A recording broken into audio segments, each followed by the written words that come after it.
All right, everybody.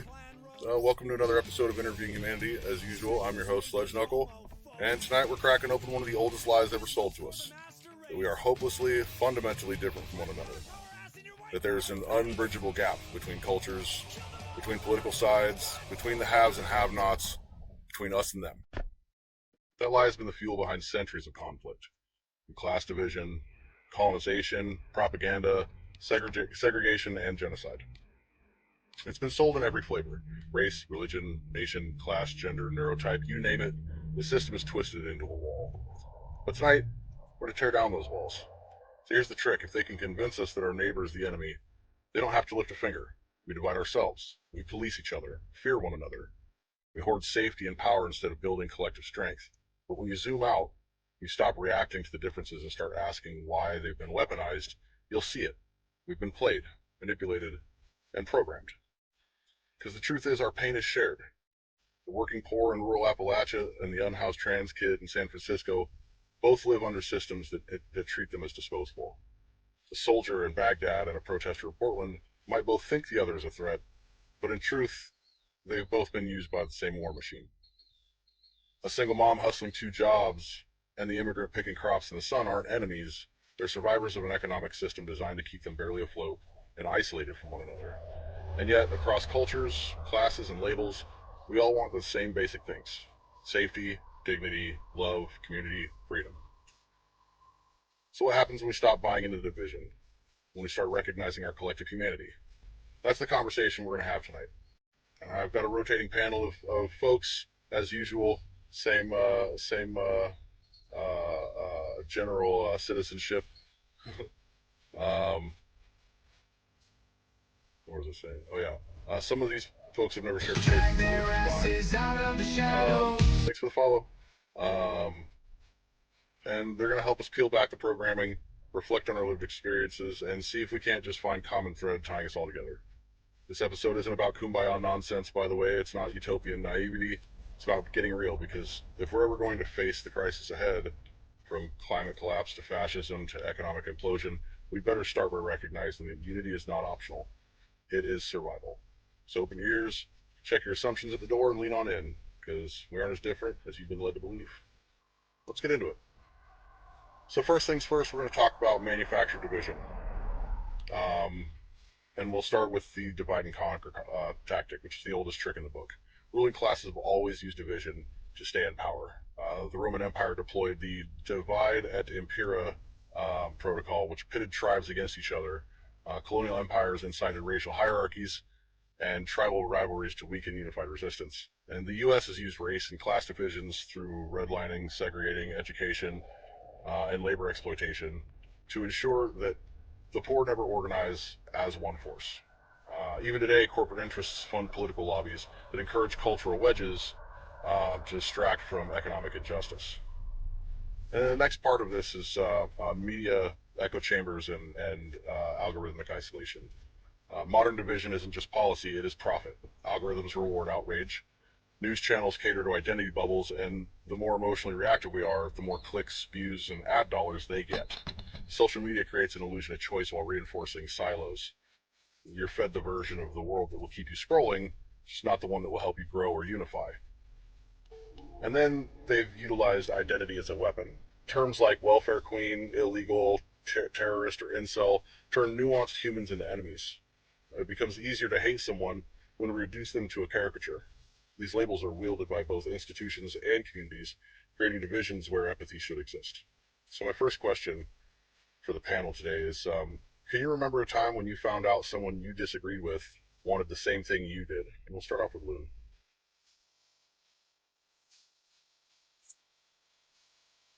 Like the same end result. I mean, yeah, there are plenty of people who manage to make their way around things and kind of end up at the same conclusion. High school actually, a lot of good examples. A lot of girls would get upset about how our male friends would treat us, but it kind of seemed like it was more so the paler group included being more so mad that they weren't being respected rather than all of us. So they kind of got there just 3 notches off. Thank you very much. What about you, Guillotine Girl? Can you remember a time when you found out someone you disagreed with wanted the same thing you did? Yeah, I mean, can you hear me? Hello? Yeah, I hear you just fine. Oh, okay. Okay.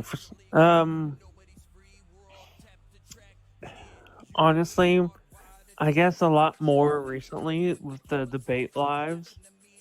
I might not fully agree with the individual, but sometimes we come to an understanding that we both want the same thing. We just go at it from a different angle.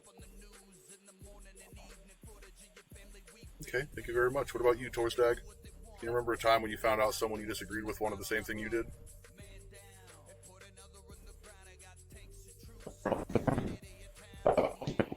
I found that we all want to live in a world that best suits.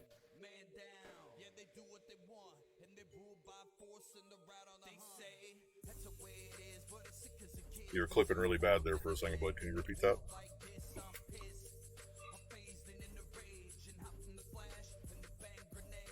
Oh, your signal is trash right now. Okay. Yeah, oh, it's bad. Well, if you want to, go ahead and just type it. What's that?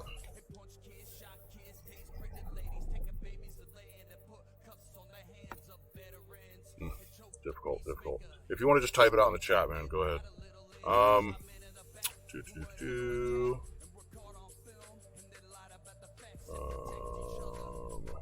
Amethyst, what about you? Do you remember a time when you found out someone you disagreed with wanted the same thing you did? I've got to go, she says. No worries. Yeah, I'm getting a call. No worries. We'll be here. Demon King, can you remember a time when you found out someone you disagreed with wanted the same thing you did? Honestly, not that I can really think of. I try to see everybody's point of view,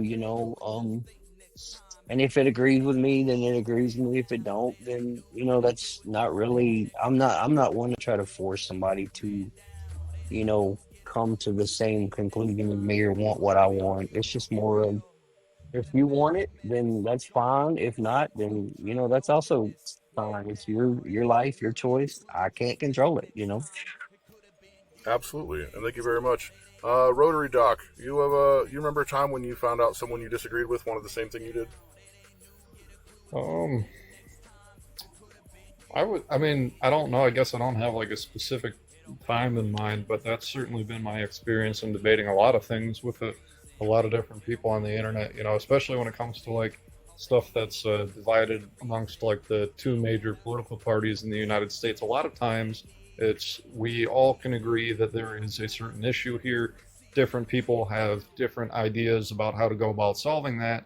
The government has vested interest in us fighting each other such that we might not organize well enough to fight against them. God forbid that ever become necessary. And so we see this huge push in the media and by the government themselves for this kind of like artificial division of people, so to speak. And so there have been a lot of times when I've been talking with people that, like might not, we might not agree, generally speaking, on the mode by which to go about solving different things.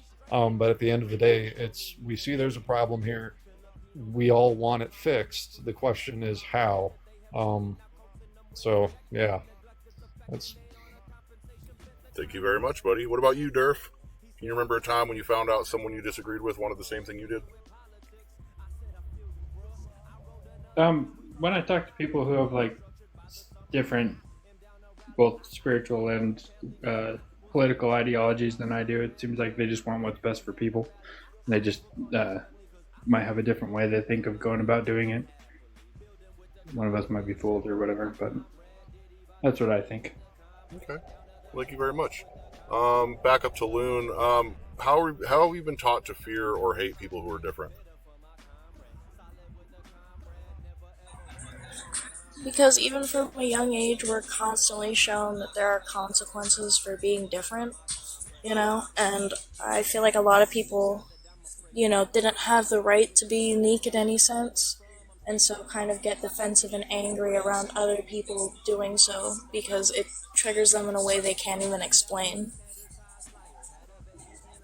Thank you very much. What about you, Guillotine Girl? How have you been taught to fear or hate people who are different? Well, throughout like school, I've been taught, there are certain groups of individuals who have been our enemy throughout history or whatever that are but when you try to look at that same group through a different light, and you could tell that they were just doing what they had to do to survive, that they didn't have to, that they weren't doing it out of true hatred. They were just doing what they had to do, and we were just in their way. Okay, thank you very much. Torstag, how have you been taught to fear or hate people who are different?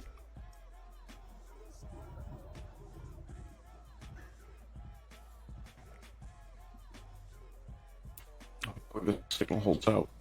Okay. Yeah, I can hear you. So, it's yeah, okay. It's through indoctrination. Through the military, taught to dehumanize the enemy. In society, you'll that economic principles is what divides us. The freeloading bum versus the oligarch. You know what I mean? All of these are terms designed to divide. Exactly. Thank you very much. Doc, how have you been taught to fear or hate people who are different? Well, that's a good question. I guess the first question, and this is something I suppose I haven't spent a whole lot of time thinking about before, but the first question I'd want to answer is who is doing the teaching? And I guess along the lines of what we were talking about a second ago, it seems pretty apparent to me that the government specifically has vested interest, both financial and otherwise, in getting people to view other people as the problem, so to speak, or the reason that their lives aren't the thing that it could be. It's you take any really complicated idea, oversimplify the hell out of it, and then create two different potential mainstream stances on whatever thing that is. And you go, okay, well, some people, agree with this, some people agree with this other proposition that I've made, and then you find ways to tell one party about things that the other party is saying and doing that are a gross misrepresentation of that other, school of thought's beliefs, and intentionally use that to divide people. So one thing that I think is important continuously that we keep in mind is none of us are immune to propaganda. I'm certainly not more than anybody else. And so I think there has been a lot of push in the media, really, especially for the last 15 or 20 years, to intentionally publicize things that the main goal of presenting the information the way that it's being done is to divide people. And that's something that I personally have witnessed quite a bit of. Outside of that, I guess I don't really know. So yeah, if I had to make a statement as to the main sense in which I've witnessed that in my own life, I think it would be the media portrayal of certain like political issues and that type of thing. So. Thank you very much, bud. And what about you, Durf? Have you been taught to fear or hate people who are different? Yeah, I grew up in the Mormon church, so I was taught everybody who wasn't Mormon was less than or. Welcome to the outside, man. Wow. Appreciate it. But even like politically, since I've got out, I've like switched political ideologies. I've went from conservative to more liberal, and I've seen it on both sides where they'll kind of strawman the position and make people seem like they're more like demonize people or make people seem like bad people because of the way they believe or that they're all brought up. Absolutely. I guess if that makes sense. It does indeed. So let's talk about shared struggles and shared humanity. And I want to start with economic despair, right? So regardless of race or political affiliation, millions can't afford rent, medical bills, or groceries. Whether you're a farmer, a teacher, veteran, or a gig worker, the economic system exploits labor while funneling wealth in an upward direction. The suffering is widespread and strangely familiar across lines that we've been told matter, right? And from that comes poor mental health and loneliness, anxiety, depression, addiction, suicide. These epidemics affect everyone. We often blame ourselves, unaware that systemic neglect and cultural atomization are the culprits. We're isolated, overworked, and spiritually starved. It's not a personal failure; it's a shared wound, and it's there because of the loss of control and agency that we've gotten. And everyone feels it. Whether it's a black mom fearing for her son's life, a laid-off coal miner with no job prospects, or a young queer person being legislated out of existence, we all feel the crushing sense of helplessness, and we all want that to change. So my first question off this segment, and we'll start off with Doc on this one. Have you ever connected with someone you thought you'd have nothing in common with? That's a good question. If I ever connected with someone I thought I'd have nothing in common with. I guess I don't know if I've really spent any amount of time or energy thinking about, like, is insert type of person here somebody that I would traditionally connect with or not. I don't know. I don't know. Yeah, I've lived kind of a couple of different lives, so to speak, in my time. I guess like 4 or 5 years ago, I was a very, very, very radically different person than I am now. And so I've known a wide variety of people, or at least as wide a variety of people as you can within a localized area, I suppose. I think, well, so there's, like, to a certain extent, we all have kind of our, like, localized sphere of influence, and to a certain extent, we're all microcosms of our environment.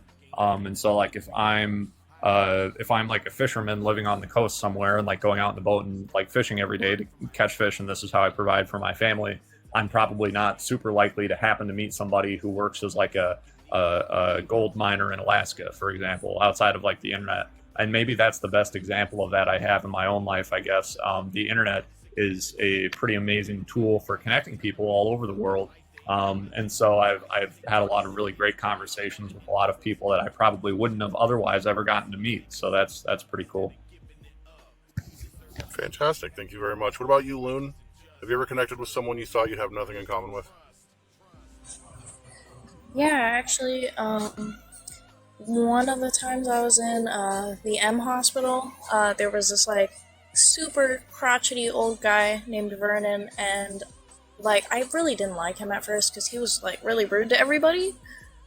But, he was just getting through his stuff and whatnot, and we ended up becoming friends, and it really messed me up when he left because, I didn't know how he was going out, and I didn't ever really think that we would connect on that level. Thank you very much. What about you, Guillotine? You ever connected with someone you thought you'd have nothing in common with? Yeah, that was actually the high life of high school, because I know I was never the social butterfly, but connecting to all different types of people within the high school, meeting them, seeing how they saw everything, and just all that, being able to connect with others who I thought I'd have no idea how they,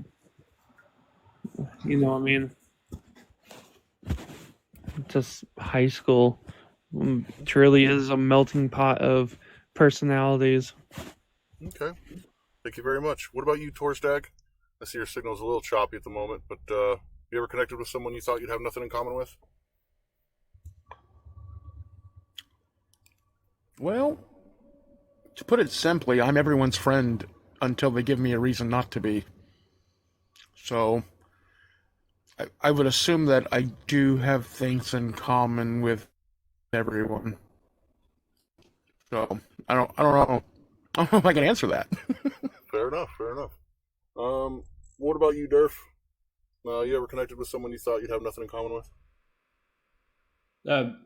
Nowadays, I feel more like Torsdag does. I just assume that I'm going to have something in common if I talk about them or talk to them or don't take things for granted. But especially in my early 20s, there was a lot of times where I was like, I'm not going to like this guy. And then after some time, we ended up being really close. Fuck yeah. Back up to Doc. How does it feel to know that people on the, quote, other side of your viewpoints might share your same fears? Sorry, I didn't quite catch that. What was the question again? How does it feel to know that people on the, quote, other side of your belief structure might share the same fears that you do? Might share the same what? Sorry? Fears that you do. Oh,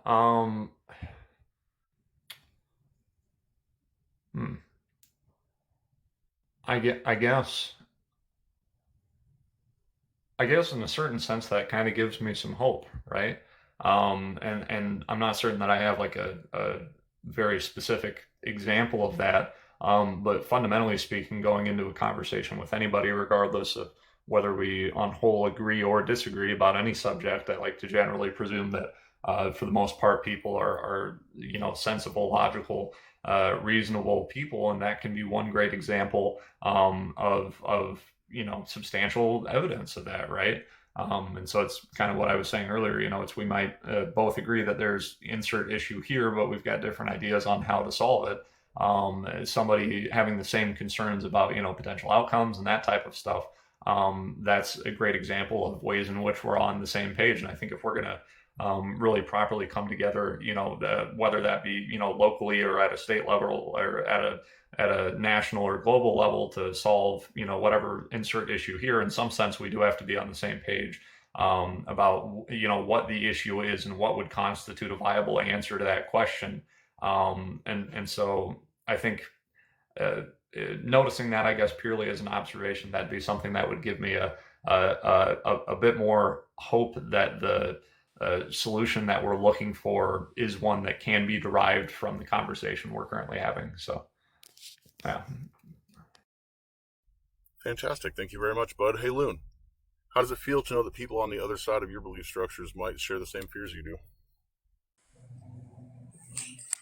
Honestly, it's exasperating. Leaves a bit of a bitter taste in my mouth, I mean, there's hope, and that's the positive side of it, but also, I know it's not everybody, but I feel like a lot of people are also tired of re-explaining the same concepts over and over again, and it not mattering until it directly affects someone, like, the Idaho farmers incidents, where, most of them voted a certain way, and then were upset when they got exactly what they voted for. It's frustrating, it's upsetting, it's bizarre, but also it means that there's hope now that people are seeing it, no matter how tired anyone, or myself included, may be.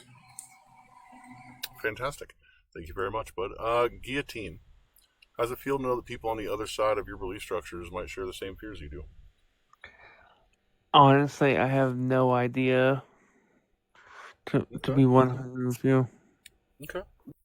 No worries. There's no wrong answers here. Torstag, how does it feel to know that people on the other side of your specific belief structures might share your same fears? I would say it feels human. That there's still that element there, just among those which lost their minds, which is debatable. So it feels okay. I want to say good, because it's not good that people feel fear. You know what I mean? But yeah, it's humanizing. Okay. Thank you very much, Bud. Durf, how does it feel to know that people on the other side of your belief structures might share the same fears you do? Like I said earlier, I've completely flip-flopped my belief structures. So I kind of understand how it feels to be on the other side and be indoctrinated and to have hate or whatever for certain things, but also feel the same fears and thinking you're doing the best thing. So I don't know. I have empathy towards it, and I feel like if I could have changed, then so can others. So it's a fantastic way to yeah. see things, man. Hey, Joe, how does it feel to know that people on the other side of your belief structures might share the same fears you do? I think it's good. It's gonna you guys can connect in the middle for once, and it reminds you that you're like human. You're still alive, you know. Fuck yeah, fuck yeah. Thank you for your input, bud. Hey, Coyote Joe, how does it feel to know that people on the other side of your specific belief structures might share the same fears you do? I don't think they think that we're gonna taste like what we eat, but I'm hoping apocalypse come quicker. Alrighty. And back up to Doc. What do you think keeps people from realizing this connection sooner?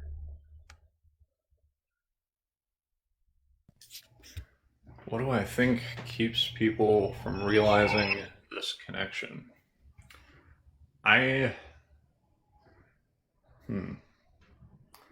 Well, I think there are probably about a million different possible correct answers to that question. If I had to sum it up, I guess a couple of key points. Like we were discussing a little bit earlier, there are a lot of institutions that have vested financial interest in the division of people. At least specifically in our country. Granted, I can't speak, too well for other places, but at least here that certainly seems to be the case. And outside of that, a lot of times when we're discussing certain issues, either political or otherwise, these are complicated enough things that like a 20-minute long conversation somewhere on the internet is not necessarily going to be able to be nuanced enough to properly round out, the things that the best articulated possible view of the stance that each of us have on these things. And so we have kind of a tendency, and this is something that I certainly am guilty of sometimes and certainly have been in the past, of kind of trying to use like the media narrative that's been portrayed about certain groups of people to kind of fill in the blanks for like what we might think other people's kind of general viewpoint on something is when they make specific pointed arguments about things. I think we can all relate to being in a situation where we're having an argument with somebody and we say something and that person's response is, oh, so what you're saying is, and then they reply with something that is not at all the thing that you just said. And then you find yourself kind of going, well, wait a minute, no, that's not what I'm saying at all. And that isn't like literally what you said in that sentence either. But we all kind of have this proclivity to attempt to derive as much information as we possibly can from an argument that's presented in front of us. And I think the media has been able to play off of this and get us to have this kind of tendency towards making false attributions to a certain person or argument for the sake of winning an argument. And so I think that's a big part of it. Fantastic. Thank you very much, bud. Hey, Loon, what do you think keeps people from recognizing this connection sooner? Because we've been taught to look at our peers as the source of our problems instead of the system that's putting us all down. Like, again, great example, Idaho farmers. Like, they acted like the people who were doing cheaper labor for them were the enemy instead of the people continuously making it harder and harder for them to make money in the first place, along with everyone else. Okay. Thank you very much. Guillotine, what do you think keeps people from realizing this connection sooner? Being taught to be instruments of hate instead of unity. Fair enough. What about you, Torsdag? What do you think keeps people from recognizing this connection sooner? I agree with everyone's statements so far. Fair enough in my book. Durf, what about you? What do you think keeps people from recognizing this connection sooner? I think I remember back to what is it, Rotary, when his comment on what what was the question earlier? What taught you to hate people who believe differently from you, or something along those lines? But his response to that, they're saying like the media and stuff like that, like it really makes an enemy out of each other. We're fighting against each other, and people really buy into it on both sides. I think that's what keeps it. Absolutely. Thank you very much, bud. Joe Vibes, what do you think keeps people from realizing this connection sooner? They'd rather keep us divided than keep us united, because if we have common common interests, we would all kind of get together and be stronger, you know. But they would definitely they'd rather keep us divided. Okay. Thank you very much. And Coyote Joe, what do you think keeps people from recognizing this connection sooner? Well, I mean, you can't recognize a connection if you're not in the dirt with your feet in the ground. Everybody's on a soapbox. And heaven forbid you get off your soapbox, right? Absolutely. Absolutely. Thank you guys so much for your inputs. Next, we're going to talk about who benefits from this divide. And really, all you got to do is follow the money. Divided people don't organize, they don't strike, they don't protest or vote for transformative change. Billionaires and corporations love division. It keeps them unaccountable. Meanwhile, defense contractors profit from foreign conflict, media outlets profit from culture war clickbait, and politicians profit from fear-mongering. You know, it's a division as a distraction. You know, every time that we're arguing about bathrooms or book bans, we're not talking about livable wages or universal health care. Division is strategic misdirection. They hand us culture war crumbs while stealing from the buffet behind the curtain. And manufactured enemies are the thing that keeps us distracted. From immigrants to trans youth to Antifa, there's always a scapegoat. It's easier to point fingers than to look up the ladder. You know, demonizing someone weaker than you makes you feel powerful when you're actually powerless to those who are on top of the ladder. So who do you think profits the most from public division? And I'll go to Doc for this one. Well, I suppose if you're looking for a well-pointed answer as to like insert number of financial institutions here, or like, you know, the United States government, for example, I guess I don't have enough information on that currently to form a well-pointed opinion as to like certain specific corporations, etc. Like I'm sure we're all aware of like a lot of the kind of not so great stuff like BlackRock, for example, has been a part of over the last really, especially in the last like 5-10 years. But yeah, that being said, I guess I don't feel comfortable making a positive statement as to like insert specific financial institution here, you know, would gain the most in the means of profit specifically from creating an artificial division. I just don't have enough information on that to really formulate an opinion yet. So, yeah, I guess I'll leave it at that. I suspect the United States government and a couple of the larger shadow corporations I'm sure we're all familiar with, but I suppose I'll leave it at that. Okay, thank you very much. Loon, who do you think profits the most from public division?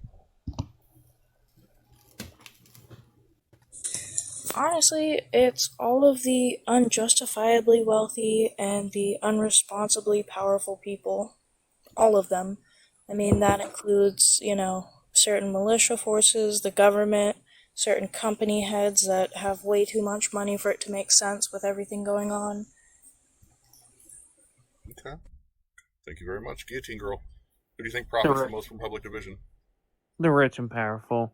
Let's not bullshit each other. It's the rich and powerful. The ones who have ungodly amount of wealth that no one human, even after 200 years, could make the same amount of money via minimum wage, and the ones that can pull the strings in the rest of the humanity to do their bidding. Okay. Thank you very much. Torsdag, this is your time to shine. Who do you think profits the most from public division?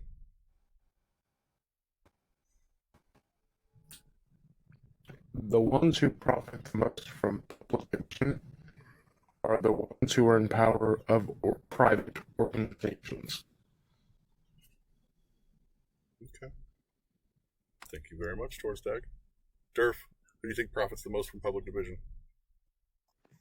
I agree with everybody. It's just the rich and powerful. Okay. Joe Vibes, what do you think? The 10%, the greedies, the people who organize everything, just the upper echelon of people. Okay. Thank you very much. What about you, Coyote Joe? I definitely would say it's the institution. Like, but it's not the public and it's not math, so yay.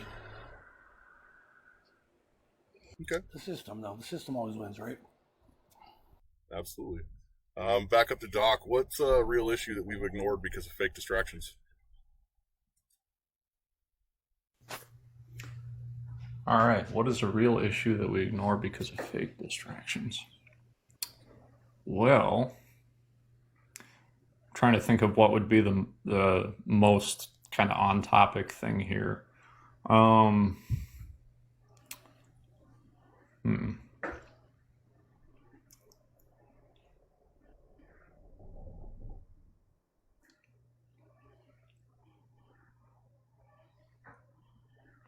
I guess I might need a second or two to formulate a response on that. If you wanna pass it on to somebody else and then circle back, that'd be cool. Absolutely, I can do that. Loon, what's a real issue that we've ignored because of fake distractions? The human rights being taken away from people via kidnapping, legal kidnapping, technically, in our country. Absolutely. What about you, Guillotine Girl? What's a real issue that we've ignored because of What's a real issue that we've ignored because of fake distractions? Just how much of a power creep certain individuals have, and how we're slowly getting to the point where not even a civil war could undo everything. Thank you very much. Torsdag, what's a real issue we've ignored because of fake distractions? Imperialism. Starting to make a huge comeback. Yeah, it fucking is. Durf, what's a real issue we've ignored because of fake distractions? Government, politician lobbying. I think both sides agree on it, but we keep fighting over the same things over and over again that will never get resolved. It's a valid point, bud. Thank you very much. Joe, what's a real issue we ignore because of fake distractions? I think just the fact that anybody could go hungry because all the freaking people just hoard all the money and stuff. And they're like scared to spread out the wealth, Absolutely. And Joe? Give me a question again, please, boss. Yeah, what's a real issue we've ignored because of fake distractions? A real issue that we ignored because of fake distractions. That the moon is blasé like a trailer park for letting Katy Perry up there. Rude. But I mean, there's tons of them when you think about it, man. There's silliness upon silliness going on while reality is just still happening in horrible ways, unfolding every day. But, try to focus on the good, I guess, and hope for the best. But at the end of the days, we're all just waiting. Thank you very much, bud. And back to you, Doc. What's a real issue we've ignored because of fake distractions?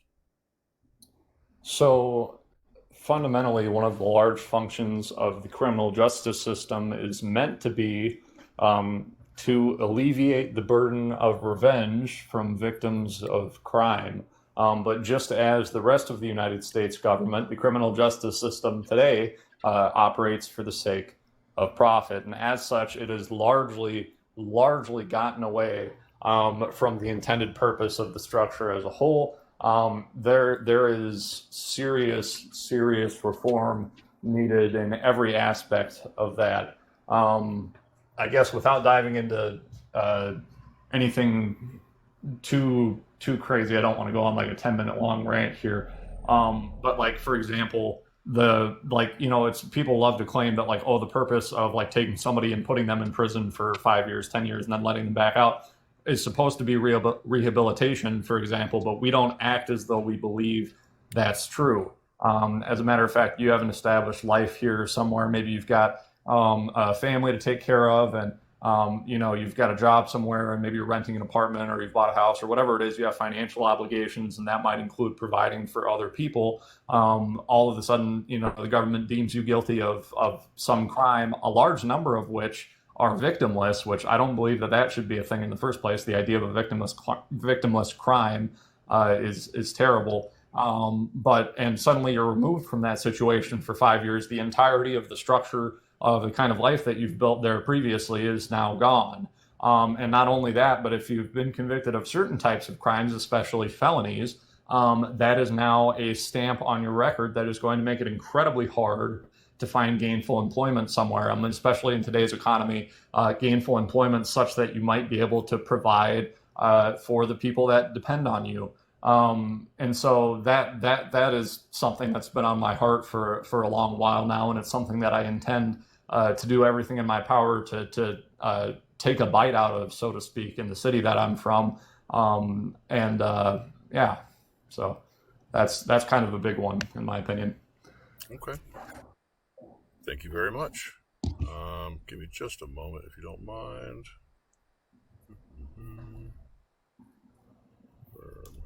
Okay. So this is pretty cool. Do you have like you lay out like a list of like questions for prompt ideas, and then we're just kind of thumbing through them? Yep, pretty much. Neat. Is anybody else surprised how spry the president is? I mean, that man, I didn't think an old white guy could do that much ever. That's insane. I don't know what you're talking about, and honestly, I don't want to picture it. So let's talk about finding the common thread, shall we?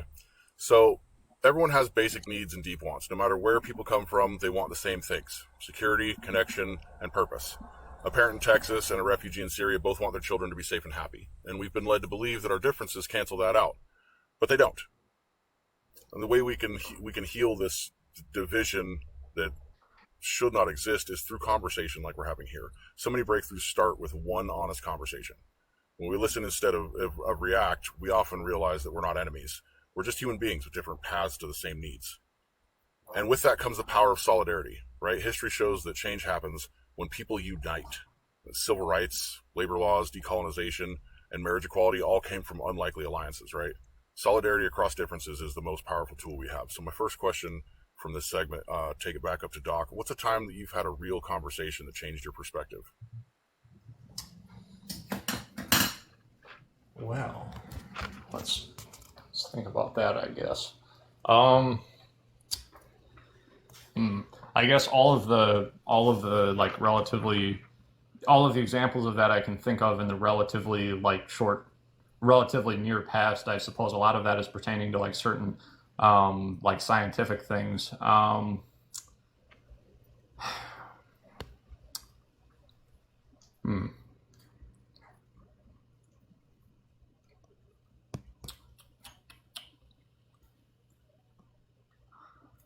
So I personally, I guess, you know, throughout the entirety of my life, I've had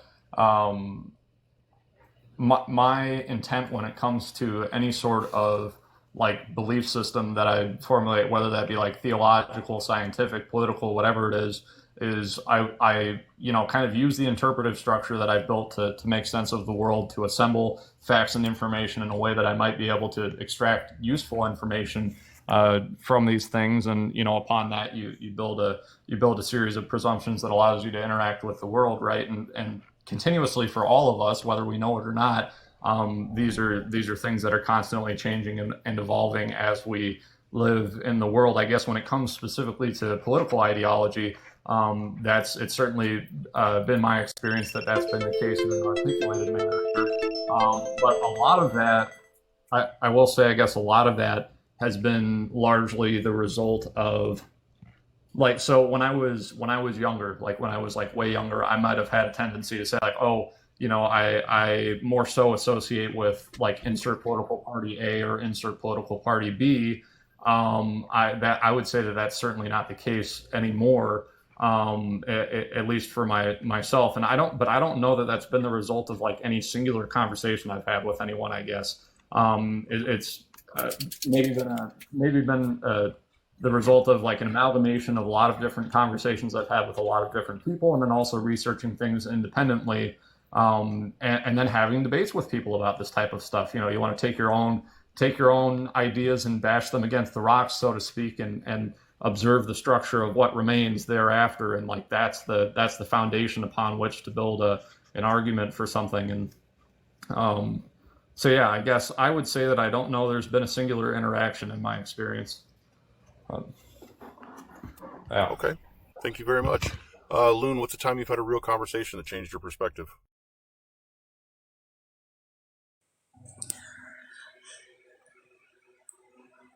In a positive way, or? Either or.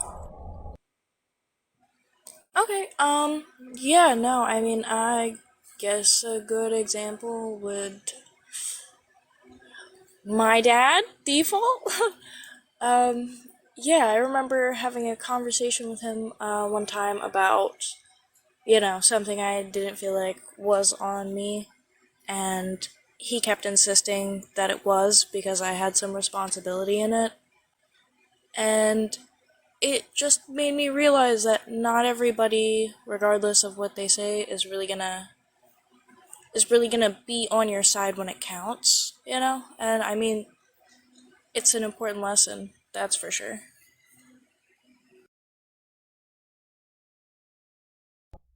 Thank you very much. What about you, Guillotine? What's the time you had a real conversation that changed your perspective? I guess growing up, being the I'm going to say in air quotes, innocent autistic kid who thought that the world was just, pure butterflies and rainbows and all that other good shit that we all know ain't true. But having to have a talk and realize, the world's shit. And realize that not everyone's going to be your friend. There's going to be people who hate you no matter what you try to do to appeal to them. There's things that you're going to have to do that you're not going to like. There's things that's going to happen, which is inevitable. And it was, and it helped open my eyes a bit to the world around me. Okay. Thank you very much. What about you, Torsdag? What's the time you had a real conversation that changed your perspective? I wouldn't say there's been any conversation per se. In my previous employment, I've learned that words mean very little and that actions are where it's at. So, what changed me politically was seeing people come together for a common cause that they honestly and truly believed in and did something about it. You mind going into detail? Legally, I cannot at this time, but I will let you know. Fair enough. What about you, Durf? Can you remember a time when you had a real conversation that changed your perspective?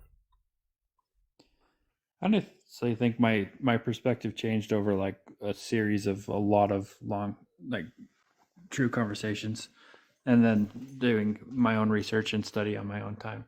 Like, it's never like a snap you're going to change your opinion. No one's going to win a debate and you're going to be like, actually, that guy's right. Like that never happens. I think it's just accumulation of heartfelt, real conversations and feeling what people are feeling, and then trying to actually look up statistics and data for yourself. I think is the only way to change your perspective. Thank you very much. What about you, Joe Vibes? What's the time you had a real conversation that changed your perspective? More of like an experience, I guess. I live with my stepdad. He's a police officer, and I didn't think cops could be bad at all until like earlier in my life, and something bad happened pretty much, and just changed my view and like opinion on how cops treated people and stuff. So that must have been an interesting awakening. Yeah, definitely. It's sucked. I was like, not cool how it happened, because I never could imagine that it would like what everybody was saying was true, because I was just like growing up or whatever. But then having it actually happen to like you, it's different, Absolutely.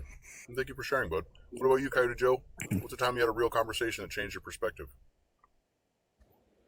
After a tragedy and the heartfelt talks with my family, you get to a place where you realize how important everything is and how important everything isn't. And the discernment to understand the difference and the wisdom to know where you're at and what you're going to do. Too many things are not finite, but the three things I control to the best of my abilities. If I fail, I give myself leeway. Just doing me, Everybody's so worried about stuff that doesn't matter. Absolutely. Thank you so much for sharing. So let's talk about rebuilding a unified future, shall we? That means that we have to take things from polarization to collaboration, and it's hard to do. It's hard work to undo fear and suspicion, but it starts off with small projects, right? Community gardens, neighborhood defense teams, mutual aid projects, all of these things build bridges across vast differences. And it requires, to build those bridges, it requires that we listen without losing ourselves. Unity doesn't mean losing your identity, it just means choosing humanity over ego. And we can disagree without dehumanizing each other. We can listen without surrendering our own truths, right? And we need to get this going because we're running out of time to create a new story for humanity. And we need a better myth. We need one that says you belong, they do too. One that lifts everyone, not just a few. This old story that we've been retelling ourselves over and over and over again is so tired and boring. So let's write a new one. My first question, Doc took off, okay. Loon, what would it look like to collaborate with people you once distrusted?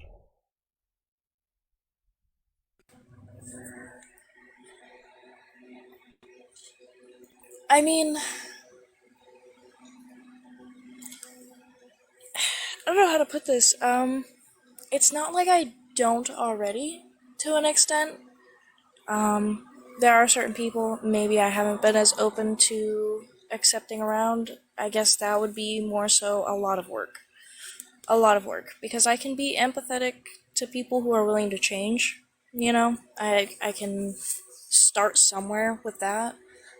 But honestly, I don't know how to imagine all of the people who refuse to listen over and over and over again. I don't know how that would work.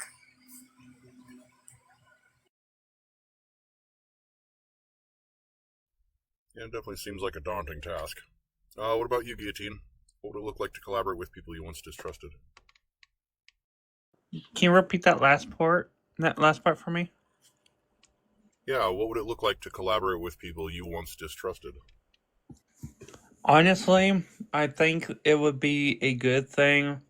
I know trust is easier to break than to receive or give, but if we can all, like, if I could work with someone who I at first didn't trust, in the sake of going for the same common goal, we can put aside our differences to work together. Alrighty, thank you. Torsdag, what about you? What would it look like to collaborate with people you once distrusted? What's the objective? Saving humanity, man. Just in general? Yeah. Probably rocky at first. There's going to be a lot of little spats, little tisms here and there. There may even be some falling out of individual members. But ultimately, when everyone is starving and doesn't have a place to sleep and needs somebody to watch the fires while everyone rests to keep the monsters at bay, I would hope that we would all come together and finally make this all work out. Thank you very much for that. Durf, what would it look like to collaborate with people you once distrusted? I think if there was a well-defined and a well-defined goal in mind that was simple and very I don't know. The details would all have to be there. Like you'd have to have almost a leader or a group of people that to follow. I don't think we can vaguely just work together. Maybe we can. I don't know. Maybe I'm wrong. But I feel like if we had something to work towards or a goal to work towards, and if we were all working towards that goal, a common interest, then I don't think there would be much issue. Okay. Thank you for that perspective. Joe Vibes, what would it look like to collaborate with people you once distrusted? I think it'd be scary at first, but you miss every shot you don't take. So it just depends on whatever situation. If it's for like humanity, then you got to do what you got to do. You know, you can't fly till you jump. So Fair enough. And what about you, Coyote Joe? What would it look like to collaborate with people you once distrusted?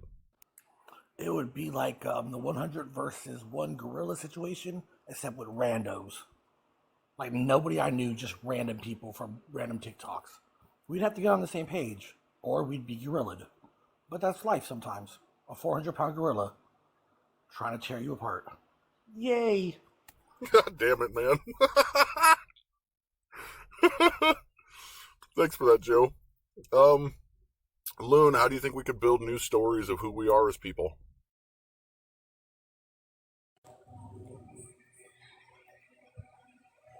By following different actions, I guess. Really, we've been kind of stagnant as a society in a weird back and forth between how many human rights we think people should have and how many they shouldn't. And it's been that way for a really long time. And I think it's about time we start being a little more empathetic, a little more kind, and just teaching that as a normal practice instead of just fighting off the things you don't understand.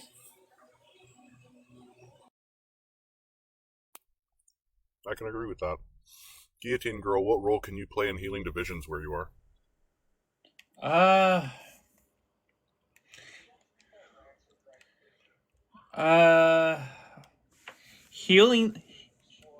Healing division. What'd you Yep. say?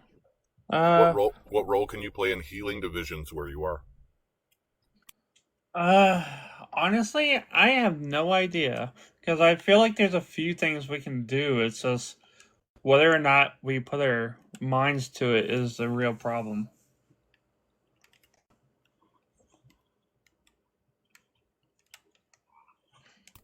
Yeah, but yeah, no, that's about it, honestly. Okay. Being able to do anything. Okay. Thank you very much. Torsdag, what role can you play in healing divisions where you are? I co-host music writer circles in Anderson, where we have music writers of all types of genres come out and play a couple of songs, and most of them at this time are fairly political, so all kinds of people come in, so everybody gets to hear everybody's point of view as it was through song. Man, you're going to find the next fucking Bob Dylan in that. Hopefully. Fuck yeah. What about you, Durf? What role can you play in healing divisions where you are?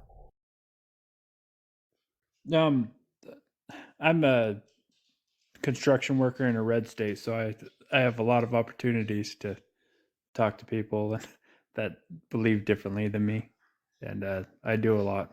And I don't know. I feel like I'm trying to work on it. Maybe I've got through to one or two guys, but it's hard to tell if they're just being polite or not. But I just try to talk to people, get on a personal level with them, and then do TikToks like these.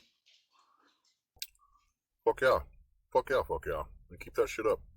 What about you, Joe Vibes? What role can you play in healing divisions where you are? I think the ability to host like a safe space and kind of bring everybody together. I mean, you have so many people that, well, I'm a bartender, but you have so many people that you can touch and bring from like different political views or different just looks of life and stuff. You can really touch everybody and bring them together if you try.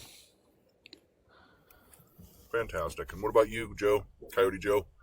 What role can you play in healing division where you are? I figured I would unite all of the Americans by telling them we have a new opposition. It's humanoid robots. We need to put them in check now or teach the kids how to code, because we need to work with them against the class wars, or we need to dominate them now. Oh, look, I can do parkour. Look how cool I am. No. It's the lamest thing a person could do. Stop it, robots. Yeah, I think parkour is pretty cool, but teach their own. Joker, what role can you play in Healing Division where you are? Capoeira maybe, but not parkour. What role I can play with what? I'm sorry. With Healing Divisions where you are.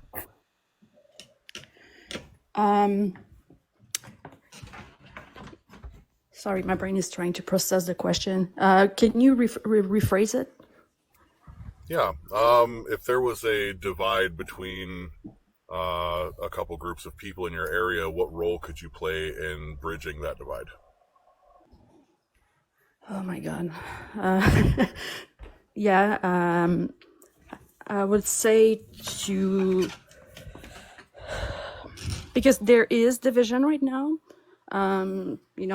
Like I was talking in another life, like increasing homelessness, employment program closing, still blaming the poor.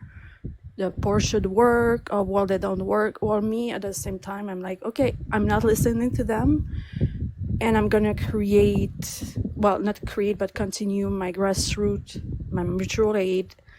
And if even people who complain, they're gonna get food, So maybe by giving compassion, basic human needs, they will understand what people need, Absolutely. And honestly, that's the route I've taken too, is just making sure that people have their basic needs met. And I'll tell you, it has bridged a lot of divides over the years. I really think it's a worthwhile idea. Well, that brings us down to the end of the show. Tonight we've dismantled the myth that we're too different to come together. We've exposed how division is manufactured, how our struggles are shared, who benefits from our fear, and how powerful we can be when we unite. Our panel here helped shine a light on the common threads that connect us, and the simple truth emerged. We've been tricked into seeing enemies where they are neighbors. Unity isn't a luxury, it's a necessity. And let's be honest, this world can feel like a war zone. Constant barrage of conflict, division, rage. Every scroll, every headline, every debate feels like another reminder that we're surrounded by enemies. But what if that feeling isn't real? What if that shit's manufactured?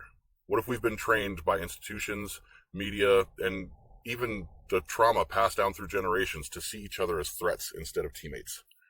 Think about it. Look at the people you're told to hate. What do they really want? Chances are it's not all that different from what you want. A chance to breathe. A safe place to call home. A future that doesn't feel like a death sentence. Dignity. Autonomy. A life that means something. We don't need to agree on everything to recognize each other's humanity. Hell, we don't even need to like each other at first. But we do need to stop assuming that difference means danger. Because the world ahead of us, the real one, not the version sold by fearmongers, will demand collaboration. Climate change won't care if you're red or blue. Economic collapse won't ask what your gender is. Authoritarianism does not knock politely before kicking down doors. We either rise together, or we get swallowed separately. Now here's the good news. The story isn't over. And you're not powerless. Every time you extend empathy, you break the cycle. Every time you listen instead of reacting, you chip away at the wall. And every time you stand in solidarity, you make the old world tremble. You don't need permission to choose unity. Choose courage. So tomorrow, talk to someone different. Ask what they fear. Ask what they love. And then tell them yours.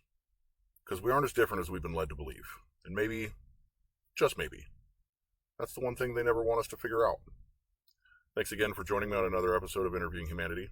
I've been Sludge Knuckle as always. And thank you to our panel. You guys are amazing. Thank you to you, wherever you are listening to this episode. And remember that you're not alone. Not really. Not ever. I'll catch you guys next time, yeah?